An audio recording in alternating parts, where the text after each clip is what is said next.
नमस्कार मित्रांनो, जय महाराष्ट्र. मी आपला फिटनेस मित्र दिग्विजय. आज सकाळी एक माझ्यासोबत घटना घडली, ती आपल्यासोबत शेअर करूशी मला वाटते, म्हणून मी हा आज ब्लॉग आपला वॉर्मअप हा ट्रेडमिलनी चालू केला. 4-5 मिनिटं नंतर ट्रेडमिल बंद केलं, ट्रेडमिलवरतीच बसलो आणि प्रोटीन शेकचे अगदी 2 सिप मी पिले. माझ्या शेजारच्या ट्रेडमिलवरती एक काका वॉकिंग करत होते. त्यांनी मला जस्ट विचारलं की हे काय पितोयस. मी काकांना सांगितलं, काका हा प्रोटीन शेक आहे. ते म्हणले हा नुकसानदायक नाही का शरीराला. तर मी म्हटलं नाही काका, आणि हा घेणं गरजेचं आहे म्हणून हा आपण घेतोय काका. आमची पिढी म्हणा, ह्या अशा गोष्टी कधी त्यांनी घेतल्याच नाहीत, कधी या गोष्टी त्यांनी केल्याच नाहीत, तरी पण आम्ही फिट आहोत, स्ट्रॉंग आहोत. मी काकांना म्हणलं, काका आपण बोलताय हे योग्य बोलताय, पण त्यावेळेला जे आपल्याला पिकं मिळायची, त्यावेळेचा जो भाजीपाला, त्यावेळेचं दूध, त्यावेळची फळं, त्यावेळेचं पाणी, बऱ्याच गोष्टी आहेत की त्या फार शुद्ध होत्या. आता आपण जर बघितलं काका, तर मला सांगा 6 महिन्याचं पीक हे 3 महिन्यात निघतं. त्यावेळेचं पीक आणि आताचं पीक याच्यात जमीन आसमानाचा फरक आहे. कारण किती पेस्टिसाइड्स वापरलं जातं हे आपल्याला देखील माहिती आहे. गोष्टी काहीतरी आपल्याला डिफिशियन्सी राहतच आहे. तर मित्रांनो, प्रोटीन पावडरचे 3 मिथ्स आहेत, ते आज आपण क्लिअर करणार आहोत.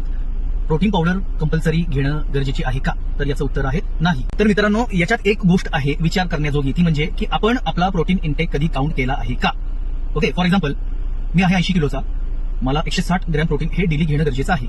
आपल्या दिवसभरात जे काय मील होतील याच्यात जर आपल्याला 60 ग्रॅमच जर प्रोटीन भेटत असेल, तर हा जो वरचा 100 ग्रॅमचा जो काय गॅप आहे त्याचं काय, तो कुठून मिळणार आपल्याला. मित्रांनो, दुसरं मिथ म्हणजे प्रोटीन पावडर ही डेली घेणे गरजेची आहे का, तर याचं उत्तर हो, यस हे आहे. का, कारण मी आठवड्यातून 4 दिवस जिमला जातो आणि 2 दिवस माझे रेस्ट डे असतात. जिमला जातो, एखाद्या मसलचा मी वर्कआउट करतो, म्हणजे त्या मसलचा वेअर आणि टिअर त्या क्षणी होत असतो.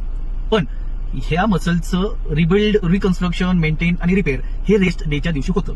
म्हणजे रेस्ट डेच्या दिवशी जर आपण प्रोटीन घेतलं नाही तर त्याला रॉ मटेरियल कुठून भेटणार बरं. मित्रांनो, तिसरा मिथ ते म्हणजे प्रोटीन पावडरने किडनी खराब होते का. तर याचं उत्तर डॉक्टरांकडून आपल्याला असं मिळू शकतं की 90% पेशंट्स हे डायबिटीसमुळे किंवा किडनीचे काही इश्यू असल्यामुळे इकडे आपल्या डिपार्टमेंटला ऍडमिट आहेत, रादर दॅन की प्रोटीन पावडर घेतल्यामुळे. तर याच्यातली दुसरी गोष्ट डॉक्टर आपल्याला अशी सांगतील की हा त्रास या लोकांना कशामुळे झाला असू शकतो.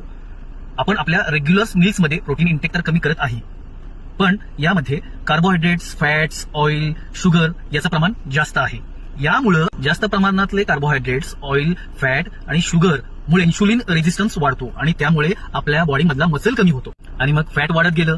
हळूहळू थोड्या कालावधीनंतर आपल्याला डायबिटीज झाला. डायबिटीज झाल्यानंतर बऱ्याच काळानंतर मग आपल्याला किडनीचे इश्यू चालू झाले. प्रॉब्लेम घेऊन ज्या वेळेला आपण डॉक्टरांकडे जातो त्यावेळेला डॉक्टर आपल्याला सांगतात जेवणातलं पहिल्यांदा प्रोटीन कमी करा. आता ही खरी वेळ आहे. प्रॉब्लेम कधी झाला, ज्या वेळेला शरीरामध्ये कार्बोहायड्रेट्स, ऑइल, फॅट या गोष्टी जास्त होत्या, त्यावेळेला आपला मसल कमी होत गेला. आता आपला मसल का कमी झाला, कारण आपण प्रोटीनचा इंटेक जितका घ्यावा बॉडीसाठी तितका आपण घेतला नाही. तर आता ही एक सायकल आहे, ही तुम्ही समजून घेणं गरजेचे आहे. त्या 3 मिथ क्लिअर झाले असतील असं मला वाटतंय. प्रोटीन पावडर जर घ्यायची नसेल तर घेऊ नका, पण प्रोटीन बाकीच्या कुठल्या वस्तूंमधून मिळतात आणि ते तुम्ही कसं घेऊ शकता हे बघा.